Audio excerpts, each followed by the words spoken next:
दोस्तों, अगर आप धन की कमी से जूझ रहे हैं, आपने कर्ज लिया था, आप उस कर्ज के मायाजाल में फंसते हुए चले आ रहे हैं, तो अब आप परेशान मत होइए। आप धन संबंधित किसी भी परेशानी में फंसे हुए हैं, तो अब आप यह उपाय कीजिए जो आपको हम बताने आ रहे हैं। यह उपाय 4 सोमवार का उपाय है, और अगर आप भगवान भोलेनाथ पे जरा सा भी विश्वास रखते हैं तो इस उपाय को कीजिए और धन संबंधित हर परेशानी से आप बाहर निकल आएंगे।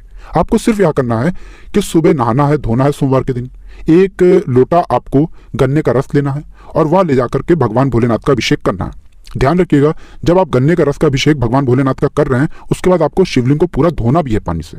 इतना अगर आप 4 सोमवार लगातार कर लेते हैं, धन संबंधित कोई भी परेशानी हो, कोई भी दिक्कत हो, आप उससे बाहर आ जाएंगे। आपने कर्ज लिया था, कर्ज के मायाजाल में फंसते हुए चले आ रहे थे, आप उस कर्ज के मायाजाल से बाहर निकल आएंगे। दोस्तों, बहुत लोगों के अंदर एक दिक्कत होती है कि उनके अंदर आत्मविश्वास नहीं होता है। आत्मविश्वास की दिक्कत के चलते वो समाज में बहुत पीछे रह जाते हैं। लेकिन भगवान भोलेनाथ की शरण में आप जाएंगे तो यकीन मानिए दोस्तों, आपकी इस समस्या का भी समाधान होगा। आपको सिर्फ यह करना है कि प्रत्येक सोमवार को आपको सफेद या पीला वस्त्र धारण करना है। सिर्फ इतना अगर आप लोग सोमवार के दिन करते हैं तो मान के चलिए भगवान भोलेनाथ का वो आशीर्वाद आपको मिलेगा कि आपके अंदर आत्मविश्वास की वृद्धि होगी। दोस्तों, अगर मान लीजिए आप स्वास्थ्य संबंधित किसी दिक्कत से बहुत परेशान हो चुके हैं, स्वास्थ्य संबंधित बहुत ज्यादा परेशानी आपको हो गई है, आप बीमार रहते हैं, आप इलाज करा करा के थक गए हैं, तो यह उपाय कर लीजिए जो हम आपको बताने आ रहे हैं। यह उपाय सिर्फ 5 सोमवार आपको करना है। लगातार 5 सोमवार भगवान भोलेनाथ की शरण में आप चले आइए, स्वास्थ्य संबंधित जो भी आपकी दिक्कत होगी वह जड़ से खत्म हो जाएगी। अब आपको करना क्या है, बहुत सरल सा उपाय है। आपको घर से एक लोटा जल, तांबे का होना चाहिए, उसमें जल भर लीजिए, उसमें 2-4 बूंद गंगा जल डाल दीजिए। मार्केट में गंगा जल बड़ी आसानी से मिल जाता है, 2-4 बूंद गंगा जल डाल दीजिए और आपको भगवान भोलेनाथ के मंदिर जाना है। आपको इस बात का ध्यान रखना है, ये जो भगवान भोलेनाथ का आप अभिषेक करेंगे इस जल से, जो आप अपने घर से लेकर आए गंगा जल डाल करके, उसको आप बैठ कर करेंगे। कभी भी खड़े होकर भगवान भोलेनाथ का अभिषेक नहीं किया जाता है, बैठकर आपको करना है। और आपका मुख जो होना चाहिए वो उत्तर की तरफ होना चाहिए, क्योंकि भगवान भोलेनाथ का जो बायां अंग होता है वो उत्तर की तरफ होता है। भगवान भोलेनाथ के साथ माता पार्वती जी भी उत्तर की तरफ ही रहती हैं। तो आपको सिर्फ यही करना है दोस्तों कि भगवान भोलेनाथ का अभिषेक करना है इस पवित्र जल से, और अपने इस शारीरिक परेशानी की दिक्कत से बाहर निकलने के लिए मनोकामना करनी है। और मान के चलिए दोस्तों, 5 सोमवार के बाद स्वास्थ्य संबंधित जो भी आपको दिक्कत होगी आप उससे बाहर निकल आएंगे। चौथा उपाय जो हम आपको बताने आ रहे हैं, इसको अगर आप कर लेते हैं तो आपके कारोबार में वृद्धि होगी, आपकी मनचाही नौकरी आपको मिलेगी, शिक्षा के क्षेत्र में आपको सफलता मिलेगी। तो आपको क्या करना है, देखिए भगवान भोलेनाथ को धतूरे का फूल बहुत ही प्रिय है। तो अगर आप भगवान भोलेनाथ को धतूरे का फूल लगातार 11 सोमवार चढ़ाते हैं तो मान के चलिए आपका जो कारोबार बंद हो गया है, ठप पड़ गया है, वह दौड़ पड़ेगा, आपकी मनचाही नौकरी आपको मिल जाएगी, और मान के चलिए शिक्षा क्षेत्र में भी आपको वृद्धि मिलेगी।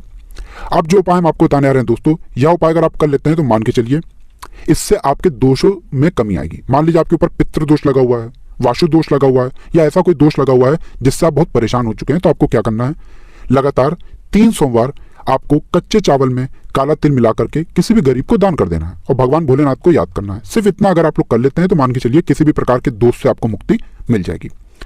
दोस्तों, अगर आप चाहते हैं कि आपके घर का बच्चा विद्वान बने, आप चाहते हैं आपके घर का बच्चा बहुत तेज हो जाए पढ़ने लिखने में, तो आपको क्या करना चाहिए, आपको सिर्फ 5 सोमवार यह क्रिया करनी है जो आपको हम बताने आ रहे हैं, और आपके घर का बच्चा जो पढ़ने लिखने में एकदम बुद्धू टाइप का है वो तेज हो जाएगा, विद्वान हो जाएगा। आपको सिर्फ यह करना है, दूध में चीनी मिलानी है, शिवलिंग पर अभिषेक करना है इससे, और ये अगर आप 5 सोमवार लगातार करते हैं तो मान के चलिए आपके बच्चे के दिमाग में तेजी आएगी, वह विद्वान बनेगा।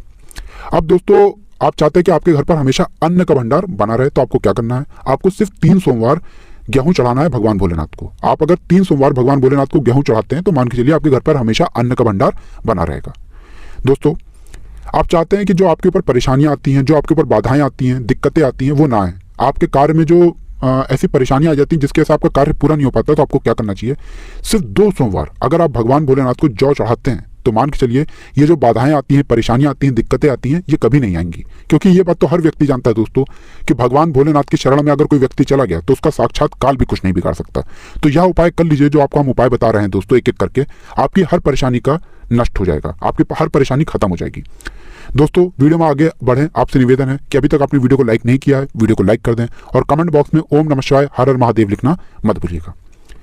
दोस्तों, आप चाहते हैं कि आपकी शीघ्र शादी हो जाए तो यह उपाय कर लीजिए जो आपको हम बताने रहे हैं। सोमवार के दिन शिवलिंग पर केसर मिश्रित जल चढ़ाने से भगवान शिव जल्दी प्रसन्न होते हैं और शीघ्र शादी के योग्य बन जाते हैं। दोस्तों होता है कि शादी आपकी इसलिए नहीं हो पाती है कि आपके योग ही नहीं बन पाते, लेकिन अगर शिवलिंग पर आप केसर मिश्रित जल चढ़ाते हैं तो मान के चलिए भगवान भोलेनाथ के आशीर्वाद से आपका योग भी बन जाएगा और आपकी जल्दी शादी भी हो जाएगी। अब आप चाहते हैं कि आपका मन चाहा जीवन साथी आपको मिल जाए, तो इसके लिए आपको क्या करना चाहिए? आपको सिर्फ 3 सोमवार किसी भी शिवालय जाना है और प्रत्येक सोमवार को आपको एक एक नारियल दान करना है। अगर आप इतना कर देते हैं तो मान के चलिए आपका मन चाहा जीवन साथी आपको अवश्य ही मिलेगा। अब दोस्तों मान लीजिए आपके ऐसे शत्रु हैं जो आपको बहुत परेशान कर रहे हैं, जो आपको बहुत हानि पहुंचाना चाहते हैं, तो ऐसा आपको क्या करना चाहिए कि आपके शत्रु घुटना टेक दें आपके सामने। बहुत सरल सा उपाय है, आपको लगातार 3 सोमवार भगवान भोलेनाथ का सरसों से अभिषेक करना होगा। अगर आप इतना भर कर देते हैं तो मान के चलिए जो शत्रु आपको हानि पहुंचाना चाहते हैं वो आपकी तरफ कभी आंख भी उठा करके नहीं देखेंगे।